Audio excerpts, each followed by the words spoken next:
Welcome to Diseases with Dr. Deer. Today we're going to be talking about distemper virus. Distemper is a highly infectious virus that occurs in dogs, ferrets, badgers, otters, raccoons, red pandas, bears, Asian elephants, primates, and large cats.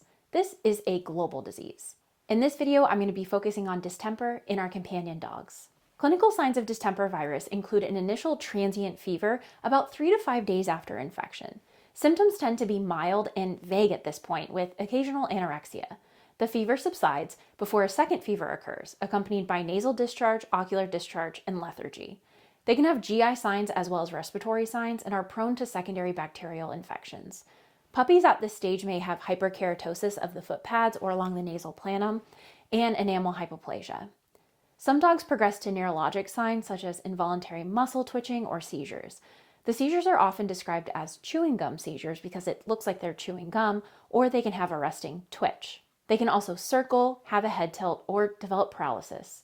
Unfortunately, it's impossible to predict which dogs will go on to develop neurologic symptoms.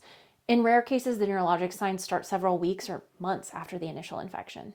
Chronic distemper encephalitis, aka old dog encephalitis, is caused by an inflammatory reaction due to a persistent canine distemper infection in the CNS. It's unknown what triggers this.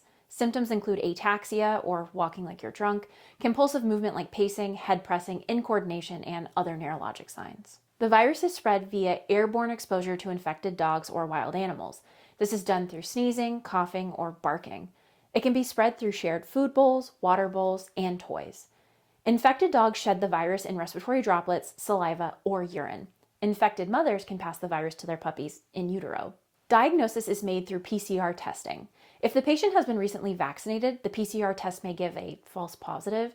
In these cases, a quantitative PCR can determine between vaccine and wild-type infection. You can also submit CSF for testing. There is no cure for distemper. Treatment is mostly based on supportive care. This can involve hospitalization with fluid therapy, antibiotics if needed, NG tubes for nutrition, and anticonvulsants if patients progress to having seizures. Prognosis for distemper is variable depending on the stage and the immune system of the infected dog. Unfortunately, treating the neurologic manifestation is not often successful. These neurologic signs can persist long after the GI or respiratory signs have resolved. These dogs have a 50% survival rate. Prevention includes an appropriate vaccination schedule. The distemper parvo vaccine includes distemper, parvo, adenovirus, and parainfluenza, though there are different types and varieties of vaccination. Talk to your vet about an appropriate vaccine schedule for your puppy to prevent distemper and other contagious, potentially fatal diseases.